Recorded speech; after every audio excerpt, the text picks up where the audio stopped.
Olá, você acompanha agora no programa Mais Saúde de hoje. A Assembleia Legislativa abre a programação do Novembro Azul, reforçando cuidados com a saúde masculina. No quadro Vacina Sim, os locais onde está disponível a vacina contra a meningite. No Fala Doutor, um papo direto sobre o envelhecimento masculino saudável com o urologista José Ribamar Calixto. E você vai conhecer a história de força e luta de Alcione do Socorro Costa, mãe atípica e presidente da Associação dos Usuários dos Planos de Saúde do Maranhão. E ainda a nova lei que institui a Semana Estadual de Doação de Sangue.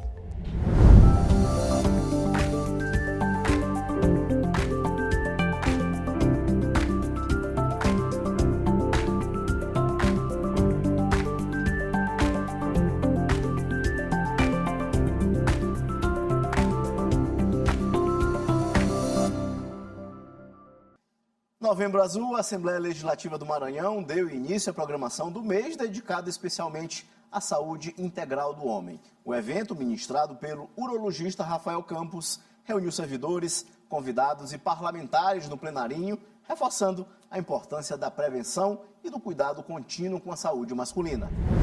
A Assembleia Legislativa do Maranhão iniciou a programação do Novembro Azul com uma palestra sobre a saúde integral do homem, ministrada pelo urologista Dr. Rafael Campos. O evento reuniu servidores e convidados, chamando atenção para a importância da prevenção e do cuidado contínuo com a saúde masculina. Essa palestra foi fundamental. Gostaria de aproveitar a oportunidade de parabenizar a equipe da Diretoria de Saúde e Medicina Ocupacional pela atitude, trazer essa possibilidade de a gente conversar com os pacientes. E a mensagem que fica é que os homens devem aproveitar esses momentos para ter um olhar para a sua saúde, não só em relação à próstata, mas também em relação à hipertensão, ao diabetes, essas doenças prevalentes.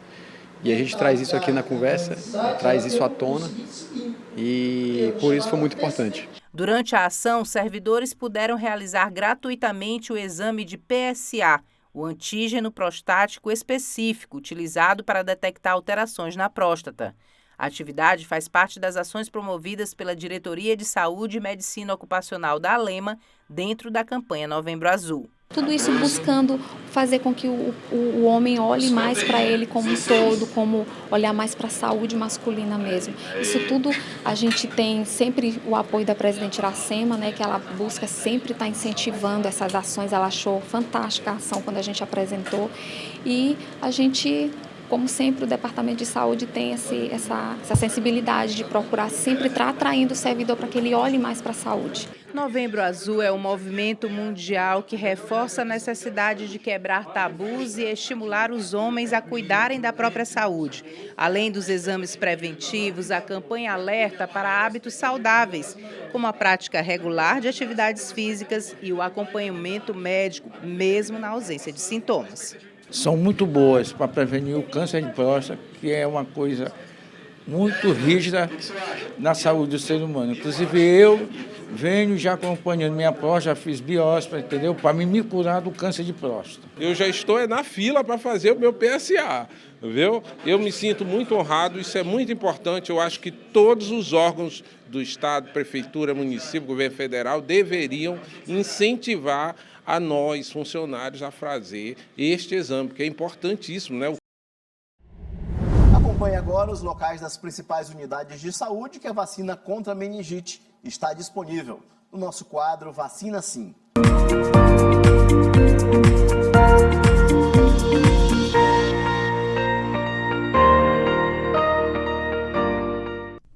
Fique por dentro dos principais postos de saúde que oferecem vacinas para Covid-19, tetravalente, BCG, tétano e meningite. No posto de saúde, Unidade de Saúde da Família Pirapora, endereço Avenida Santos Dumont, quadra D, sem número, no Tirirical. Centro de Saúde da Liberdade, na Rua Machado de Assis, sem número, no bairro da Liberdade. Centro de Saúde Dr. José Ribamar Frazão Correia. O endereço é Rua Tancredo Neves, sem número, Nova República. Centro de Saúde de Pedrinhas, BR-135, quilômetro 13, sem número, no bairro Pedrinhas. E Centro de Saúde Itapera, na Rua Principal, número 20, no bairro Itapera.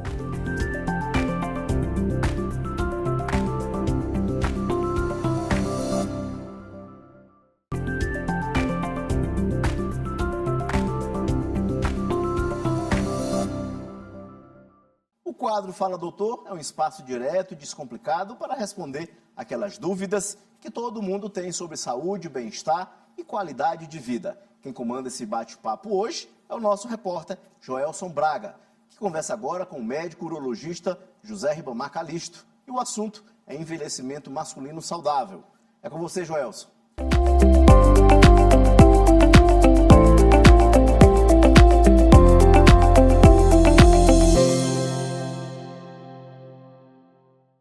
E no nosso quadro Fala Doutor de hoje, vamos receber o médico urologista Ribamar Calisto para falar sobre os avanços, da urologia no nosso país. Os cuidados que o homem deve ter, doutor. A gente nota que os homens têm um certo receio de procurar o urologista. Só procura geralmente quando está com algum problema, mas não é bem isso, né? Quanto mais cedo, melhor? Quanto mais cedo, melhor, né? O homem, no passado, que era o super-homem, não chorava, não sentia dor, não adoecia. Ele mudou nos últimos 30 anos. E a urologia mudou junto com esse comportamento masculino. No passado era clássico o homem morrer de câncer de próstata, por exemplo. Hoje é absurdo o homem morrer do câncer de próstata. A tecnologia avançou, os exames avançaram, o diagnóstico precoce ficou muito mais bem definido perante a sociedade. Esse momento nosso aqui de informar para a população está sendo muito mais realizado, né? A gente consegue chegar com a informação a maior número de homens possíveis e para as mulheres desses homens, porque a prevenção e o diagnóstico precoce é o grande segredo. A gente não fala só de câncer de próstata, a gente fala em câncer de pênis, câncer de rim, câncer de bexiga, cálculos urinários, doenças sexualmente transmissíveis, hipertensão, diabetes, enfim, uma gama de doenças que no passado, além de matar, se não matasse, sequelava, como o acidente vascular cerebral, por exemplo, né? Então, hoje, a prevenção e mais a promoção da saúde, né, que vem antes da prevenção, como atividade física, uma boa dieta, não fumar principalmente, beber moderadamente, né, são os grandes segredos da longevidade masculina. Doutor Calisto, a medicina tem avançado muito nas questões de tecnologia, né? E o que no campo da urologia, o que a tecnologia tem de mais moderno hoje na prevenção e também no tratamento para os homens? Na prevenção são diagnósticos mais precoces, vamos dizer assim, do câncer de próstata. Na prevenção são drogas, remédios, hoje em dia, especificamente para tratar o câncer. Cirurgias minimamente invasivas para tratamento das doenças, dos tumores, como a cirurgia robótica, por exemplo, né? Mas a gente sempre volta um passo atrás.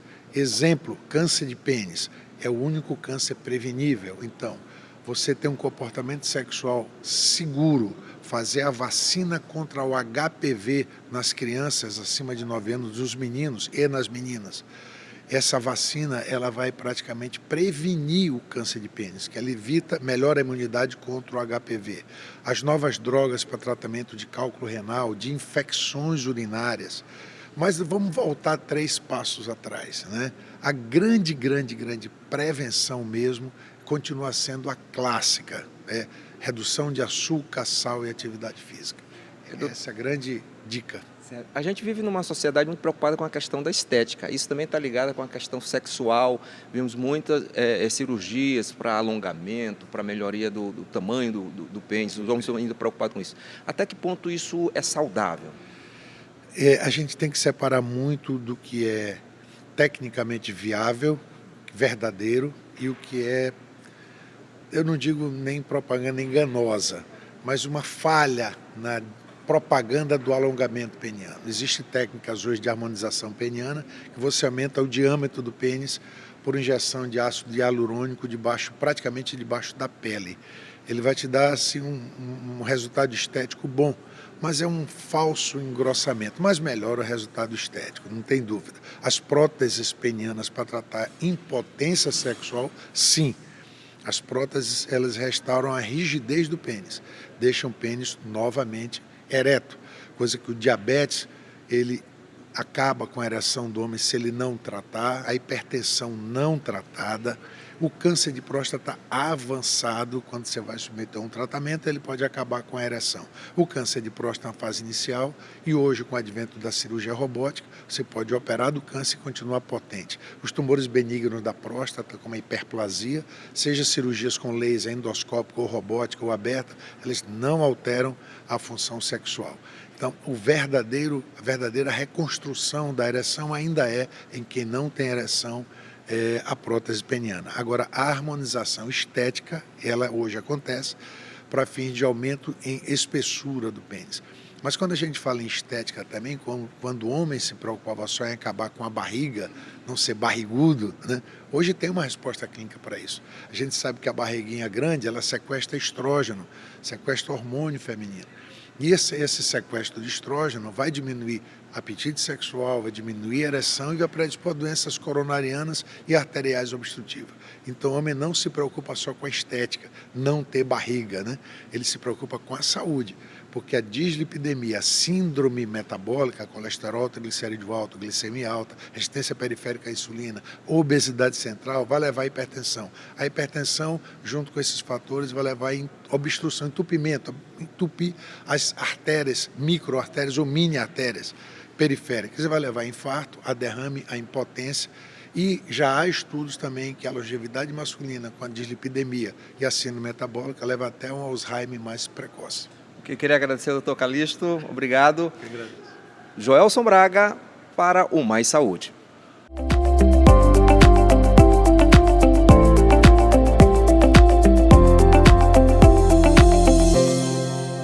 Doar sangue é um ato simples, mas capaz de salvar até 4 vidas. Mesmo assim, o estoque de bolsas do Hemomar segue em níveis críticos para diversos tipos sanguíneos. Para mudar essa realidade, uma lei de autoria do deputado Florencio Neto incluiu no calendário oficial do Estado a Semana Estadual de Doação de Sangue. A ação tem o objetivo de incentivar e conscientizar mais pessoas sobre a importância desse gesto solidário. Uma bolsa de sangue como essa pode ser útil para salvar até 4 vidas, o que mostra a simplicidade e importância do ato de doar. Mas apesar da praticidade, doar sangue ainda não é uma prática comum, e isso afeta o estoque de bolsas de sangue do Centro de Hematologia e Hemoterapia do Maranhão, o Hemomar, que está atualmente com vários tipos sanguíneos em quantidades críticas. Uma iniciativa do Parlamento Estadual foi idealizada para ajudar a mudar este cenário. A Lei nº 12.021 de 2023, proposta pelo deputado estadual Florencio Neto, que institui no calendário oficial de eventos do Estado a Semana Estadual de Doação de Sangue, desde então realizada na última semana de novembro. Com frequência, o estoque de bolsas de sangue do Hemomar fica vazio e são muitas pessoas que necessitam de doações. Por isso, a nova lei busca conscientizar sobre a importância dessa ação solidária e, assim, aumentar o número de doações. Hernandes já se conscientizou e doa com frequência. Para ele, a iniciativa da lei é necessária, pois cada vez mais esclarece a sociedade sobre a importância em doar. Traz clareza para algumas pessoas que ainda não são doadores, para vir doar também e estar ajudando outras pessoas. Francisco também é doador e conta que propostas como essa são uma forma de motivar mais pessoas a doarem. Essa lei vai ajudar muitas pessoas, a motivar muitas pessoas a vir fazer doação para ajudar muitas pessoas que estão precisando. De acordo com a administração do Hemomar, as doações tendem a aumentar no mês de novembro, por causa do Dia Nacional do Doador de Sangue, celebrado em 25 de novembro, e da Semana Estadual de Doação de Sangue, demonstrando a importância de ações que informam e incentivam a população a ser solidária. E para quem já está envolvido na missão de salvar vidas, como o bombeiro militar Alberto, essa é só mais uma forma de continuar servindo bem a quem precisa. O nosso trabalho de bombeiro, ele sempre busca salvar vidas, então a doação é uma forma também diferente de a gente salvar vidas, não necessariamente ali na rua, né, mas de outra forma. Hoje o programa recebe Alcione do Socorro Costa, que representa milhares de famílias maranhenses que lutam todos os dias por cuidado, respeito e acolhimento. Vamos conversar sobre autismo, maternidade, o luto simbólico que muitas mães atravessam e também sobre luta, resistência e afeto. Alcione do Socorro é presidente da Associação dos Usuários do Plano de Saúde do Maranhão, mãe atípica e uma voz importante na defesa das pessoas neurodiversas no estado. Alcione, seja muito bem-vinda mais uma vez aqui na Assembleia Legislativa e seja bem-vinda pela primeira vez aqui no programa Mais Saúde. Agradeço a oportunidade de estar presente nesse programa e poder compartilhar com as pessoas de algumas informações e, de certa forma, também falar um pouco dessas dores e dessas lutas que acompanham essas famílias. Alcione, como é que foi para você se entender como uma pessoa autista? Como é que foi esse processo? O meu processo ele foi um processo muito difícil. A maioria das pessoas dizem que quando recebem um diagnóstico, elas recebem um alívio, que alguma coisa se encaixa em termos de explicar uma série de comportamentos e dificuldades. Eu não tive isso comigo e posso dizer por quê. O meu diagnóstico ele veio a partir da necessidade de educar meu filho. Então, eu não estava buscando esse diagnóstico. Meu filho é autista, foi diagnosticado com 1 ano e 2 meses. O autismo dele é de nível de suporte 3, no início que foi diagnosticado. E eles nos disseram o seguinte, o médico nos disse, não sabemos se vai falar, não sabemos se vai andar e não sabemos se terá autonomia. Então, eu recebi o diagnóstico dele como um diagnóstico de incapacidade. Me dediquei, por isso que hoje nós temos a associação, e me perdoe pela longevidade da resposta, mas não dá para eu responder uma coisa que tem uma relação de base com outra. A partir do momento que eu consegui a evolução do quadro do meu filho, de sair do nível de suporte 3 e vir para o 1, eu comecei a ter um impacto na cobrança.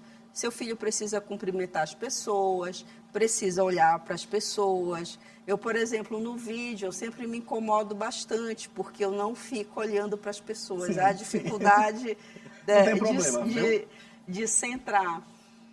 E, à medida que isso foi me incomodando, eu decidi levá-lo no psiquiatra. E na consulta, foi após uma série de desconfortos, fizemos uma análise e da análise veio o diagnóstico. E para mim foi, em parte, um sofrimento, porque eu tive que lembrar todas as dificuldades que a minha mãe passou e, ao mesmo tempo, a necessidade de sustentar esse diagnóstico também pensando nele, porque muitas vezes ele dizia assim, mamãezinha não quer mais ser autista. Sim. E aí isso foi uma questão levada para a terapia, porque eu dizia assim, não, tudo bem, porque é difícil sustentar um diagnóstico em que ele traz em si uma série de classificações, uma série de preconceitos, uma série de configurações e estereótipos. Acontece muito do luto, da mãe sofrer de um luto de um filho idealizado. Como é que isso se reflete no dia a dia, Alcione? Esse luto, ele tem a ver com a nossa própria concepção de sociedade. Quando a gente pensa num filho, a gente sempre pensa num filho saudável. Embora a gente não perceba que há 50% de chances da gente ter um filho com alguma deficiência. Então, quando esse filho real nasce, a gente entra num luto em relação a esse filho simbólico. E diria que ainda temos um segundo luto. Qual é o segundo luto? Quando você recebe um diagnóstico, assim como o meu teve a possibilidade de sair do nível de suporte 3 para o 1, as mães se investem dessa possibilidade e dessa esperança.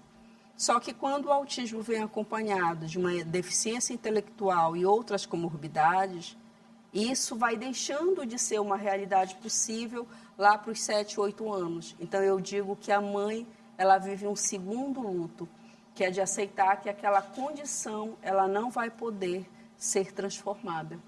E aí a gente precisa ressignificar e começar a perceber qual é o sentido de um filho e qual é o sentido de ser humano dentro de uma sociedade. E qual tem sido o entendimento da sociedade em relação a essa situação, a esse luto? Eu diria que é o pior... Existe muito julgamento, Alcione? É o pior possível. Existe muito julgamento. E aí eu diria para vocês assim, tem duas questões implícitas. Tem uma questão que ela é da ordem da concepção de mundo do sujeito. Por exemplo, Eu não passei por esse luto de forma tão presente, por quê? Porque eu entendia que mais importante de tudo era eu viver a plenitude de ter um filho e me adequar à condição que ele tinha, aceitá-lo como era. Mas a maioria das pessoas, elas têm a concepção de quando elas recebem um filho com deficiência, é uma maldição, é porque elas fizeram alguma coisa errada. É um pensamento da Idade Média. Exatamente, que ainda está presente, inclusive essas famílias se diminuem como se fossem menos do que os outros. Algumas mães atípicas, elas chegam a cuidar mais do filho e, por conta dessa rotina, e esquecer de si mesmo? Sim, porque há implicitamente aí um sentimento de culpa, de necessidade, porque é um vínculo muito forte entre mãe e filho. Eu, por exemplo, deixei meu primeiro doutorado, faltando 6 meses para concluir a tese, por causa do meu filho. Porque eu dizia assim, se acontecer alguma coisa daquela previsão do médico, eu vou me sentir culpada para o resto da vida. Então, esse sentimento e a responsabilidade da maternidade leva a esse sentimento de culpa e esquecer de si, como se isso fosse melhorar a condição do filho. Se anular para o filho, praticamente, né? Isso, até porque a atribuição do cuidado, ele é muito definido como um papel da mulher. Então, por ela não ter esse suporte, ela acaba construindo essa anulação. Alcione, o que teu filho te ensinou que escola nenhuma, mestrado, doutorado, especialização nenhuma te ensinou até hoje? O que tu poderia falar? Eu acho que o meu filho, o que ele me ensina é a potência da vontade, que é uma coisa do Nietzsche, que é como você se torna extremamente potente, é um sentimento de amor que a gente não sente cansaço, a gente está sempre nessa busca do melhor para o filho. Então, ele me trouxe isso. E como é teu trabalho diante de tudo isso e com a associação? É um trabalho que ele traz um sentido muito grande de recompensa. Por exemplo, tem um caso de uma ação coletiva que nós fizemos, que a mãe estava com câncer e a gente estava lutando para que o filho dela permanecesse na terapia. E toda vez que eu chego na clínica e vejo o olhar dela, ela sorrindo, e o filho tendo tratamento, essa é a recompensa que eu tenho. Porque é o sentimento de a gente entender que há a possibilidade da gente pensar num mundo melhor para os nossos filhos. Como é esse contato com as mães que ainda não conhecem a associação? É pelas redes sociais? Como é que vocês trabalham isso daí? Porque além da capital, tem o interior, a gente tem 217 municípios aqui no estado. Para alcançar o máximo de mães possível, como é que vocês fazem?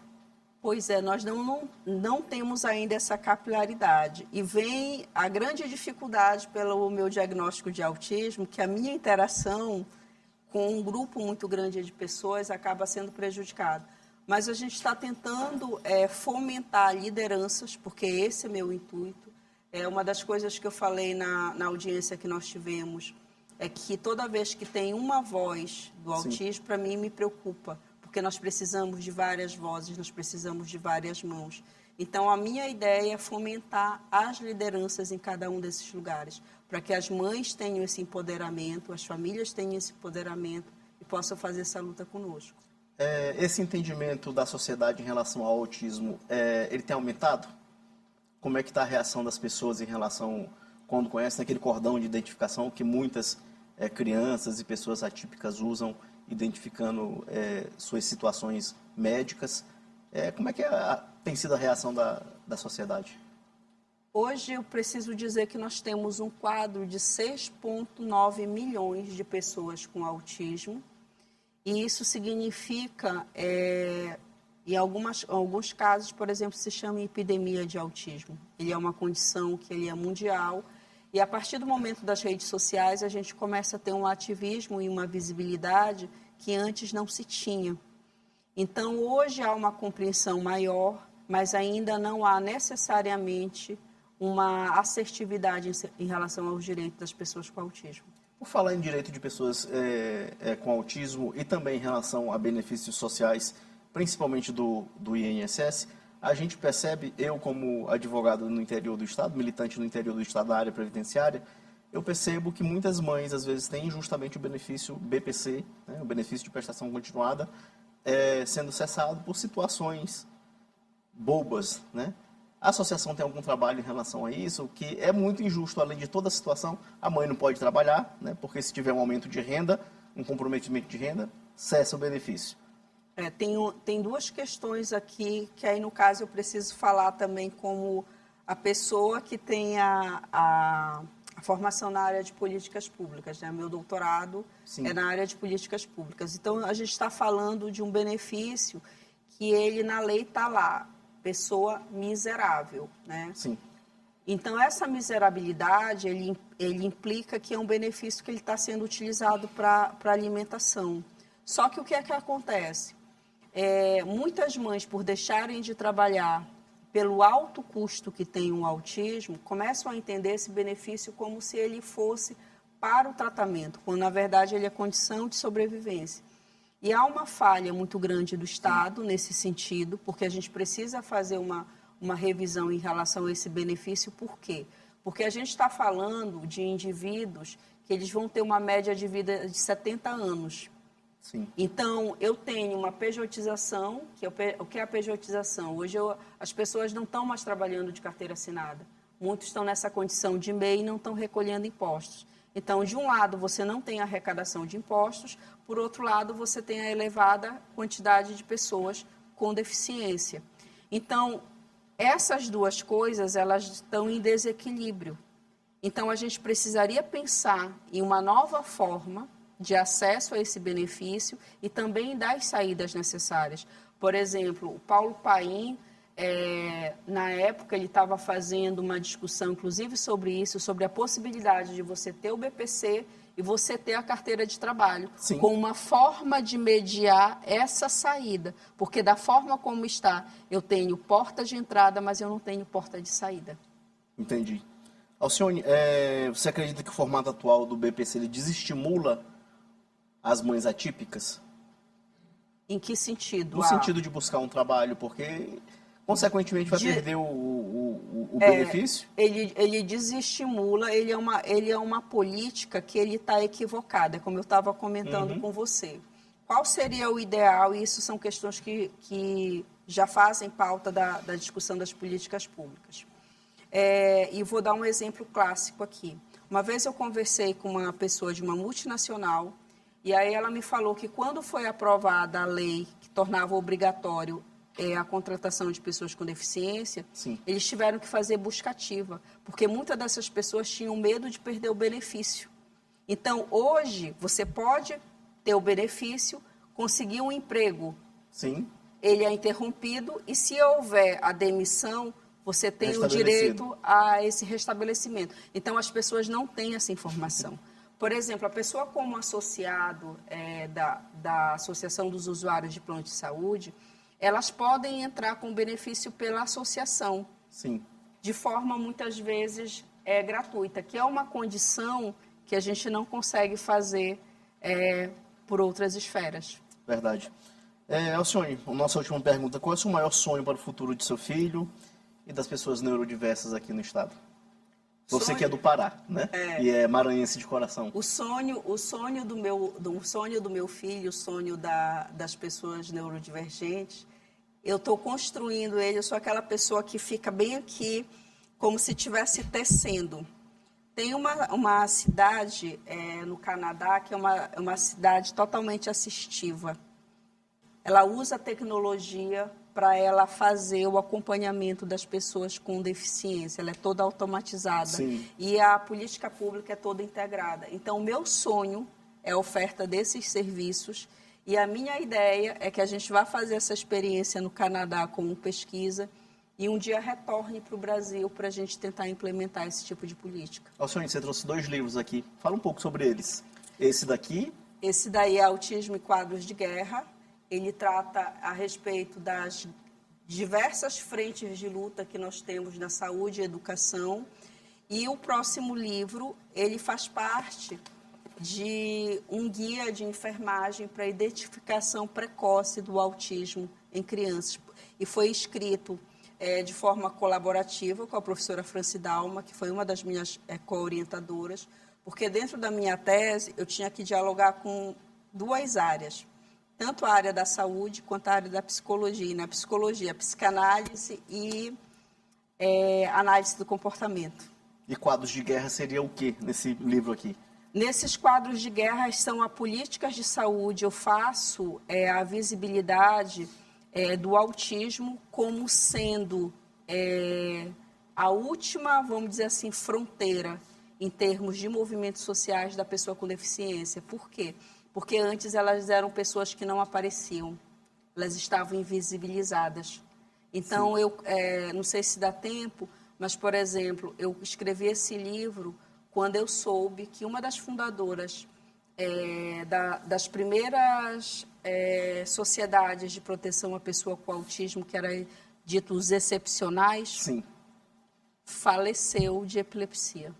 Então, é uma história que fica no rodapé, que ninguém sabe, é uma morte que ninguém pranteia, por isso que a capa é preta. Sim. Para demarcar o luto público. Alcione, obrigado por ter participado com a gente aqui nessa conversa sobre autismo. Eu que agradeço a oportunidade, agradeço a todos. Eu sou muito falante, às vezes eu não sei se eu sou clara. Foi excelente. Mas eu agradeço a oportunidade. O programa Mais Saúde de hoje fica por aqui e a gente se encontra no próximo domingo, às 9 da manhã. Até lá.